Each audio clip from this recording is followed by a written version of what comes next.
shining new light on diverse views of the sun with our ancient and modern sun watching theme. That kind of sums us up. And here are the different dimensions. What do we mean by diverse views? Let's pop to the next slide, please. This is a little bit of an unpacking of the ways in which we are addressing these diverse views of the sun. And you're hearing about many of these ways. We want to emphasize a little bit more the cultural and historical here. We're very grateful to Craig DeForest, the principal investigator that you just heard from, is creating a very friendly environment for outreach embedded inside a NASA mission, and allowing us, in fact, to have this thematic approach, right, with the ancient and modern sun watching theme. Let's go ahead. Which involves not just PUNCH, but other heliophysics missions. So there were 3 elements to our ancient and modern sun watching theme. PUNCH, solar probe. How many have heard of Parker's solar probe? Yes, if you're paying attention, you know that's flying in the corona, as well as PUNCH looking at the big picture, right, of the space between the sun and Earth. And so we want to make sure that we are being friendly and illuminating other missions along with ourselves. We are framing NASA exploration of the sun as a natural extension of age-old human practice of observing the sun's rhythms and histories. This part of the country is extraordinary for continuity of solar observing in the ancient ways. And so Chaco Canyon, how many of you have been to Chaco Canyon? Yes, many of you, please go. You'll have great excuses to go. This is our primary partner in elaborating our ancient sun watching dimension. More than 20 indigenous tribes are linked historically or ancestrally to the canyon. It's a World Heritage Site. So not only does it serve this region, but it's of global interest as well. Oh, sorry. There was a pause, but yes, if we go back, there we go. The idea is to make NASA heliophysics of personal and cultural relevance, right? And so how do we make that bridge? And so personal sun watching and the eclipses are an extraordinarily great opportunity to encourage people to become sun watchers. Not only though in the extraordinary way, but in the everyday sunrise, sunset way. So the aim for us with this ancient and modern sun watching is to take full advantage of these eclipses coming up. But also this theme transcends the eclipses to encourage people to become sun watchers in an ongoing manner. That you would then have experiences that would connect you to the culture and connect you to NASA missions both as you stand there and experience the sun. Yes, thank you. So here are partners. If any of you are emphasizing any of these types of partners, we want to talk to you. Right? And we want to emphasize that some people you think might not be interested in the eclipse because it's such a visual spectacle are actually very interested, like blind and low vision members. And other people that you think might want to hoop and holler actually want to be inside praying and fasting. And that's something about this region as well that we need to be sensitive to, that people arrive in different ways and manners in regards to their sensitivity for sun watching. But these are folks with whom we are collaborating to be of benefit to everyone. These partners have helped us. We don't have target audiences, we have collaborators who are helping us to be of benefit to everyone. So we're developing these tactiles. You'll be able to see them upstairs during the resource section.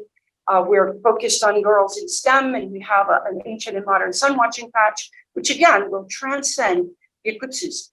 The 8th graders there in the picture with hands on the upper left have taught us that palms are more sensitive to the direction of the sun, and perhaps palms up is a better way to make pinhole projections with your own hands than with your backs of your hands up. Give it a try, see what works best for you and the people that you're teaching in this way. Please go ahead. We had an incredible sun fun day at the Pueblo of Acoma, just 50 miles west of here in Albuquerque. Again, making personal and cultural connections to sun watching.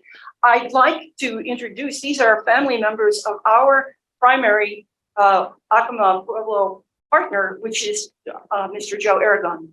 And Mr. Joe Aragon is sitting here. Would you say hello? Watson, yeah, thank you. Yes, And we just made a connection with Marlon Magdalene. Is he here? There he is back there from the Hemis Pueblo. And so we are aiming to seek partners in the region with whom we can be of benefit. By the way, that prominence showed up in that telescope just to help us celebrate the sun on that day. Yes, okay, next please. So I won't dwell too much here, but we are in partnership with the museum. We have these, what we call solar protection glasses, because some people will look through them, and we look through these even when there's no eclipse, right? So when there's an eclipse, it's going to be exciting, but we encourage you to make use of these kind of resources in the preparatory. Somebody mentioned how important it is to prepare people, right? And I think that was you, Derek. And so these are resources that you don't have to wait to the eclipse, right? To train people up. And so there's demonstrations upstairs. There's a solar telescope upstairs. This is a small subset of the people that we are wanting to support in being here with the Eclipse Task Force and elsewhere. Next, please. So again, here is what it can look like, as you all know, during something close to an annular. Next, please. But again, pinhole projection happens every sunny day in your environments. And we would really like to be advocates of this eclipse is a way of connecting people to the natural world in an ongoing manner. And because pinhole projections are so pervasive, both flowing in your window through leaves, we have to train people how to see them. It's a miracle hiding in plain sight that we have an image of our star, right? Almost everywhere. And so we encourage you strongly, not only to make use of our projector, kids who see those round images appear, wow. And we have a cool indoor demonstration that we'll talk about more later. But this, whenever sunlight is filtering through leaves, we can get images of the sun. So begin to look for it and begin to encourage others to pay attention to it. And when there's an eclipse, they'll know how to pay more attention. Next, please. This is just another eye candy of the variety of environments in which pinhole images of the sun can occur. They really are everywhere. Chaco, quickly go ahead. There is a special petroglyph in Chaco that you can go see. It's near the visitor center. This has just been open to the public.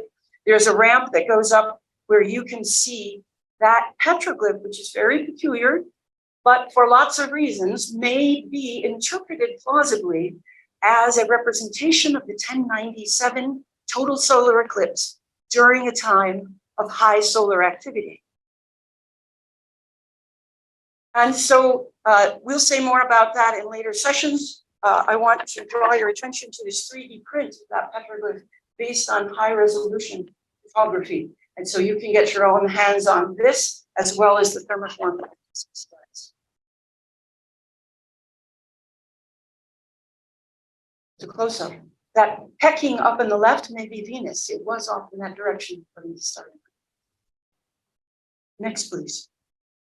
So our niche is this. This may be the first representation of an active solar corona in an enduring medium. No. So certainly coronal representations have gone back millennia BCE, but this may have some activity going on. Notice that tail in the lower right. There may be a CME going off during the 4 minutes of the 1097 eclipse when we're seeing the solar atmosphere. Let's go forward.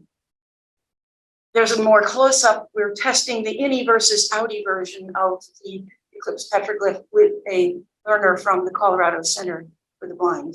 Next, please. New twist, pottery at the University of New Mexico here in town. The Maxwell Museum, somewhere in their collection, and we're going to go search for it on Tuesday, is this hand-sized bowl, same size as the petroglyph with that solar motif. So the cultural pot thickens. Next, please. We'll talk more about this. This is the punch source of resources, and I don't want to dwell here because we'll have other opportunities to go into greater detail with these great products that are coming online.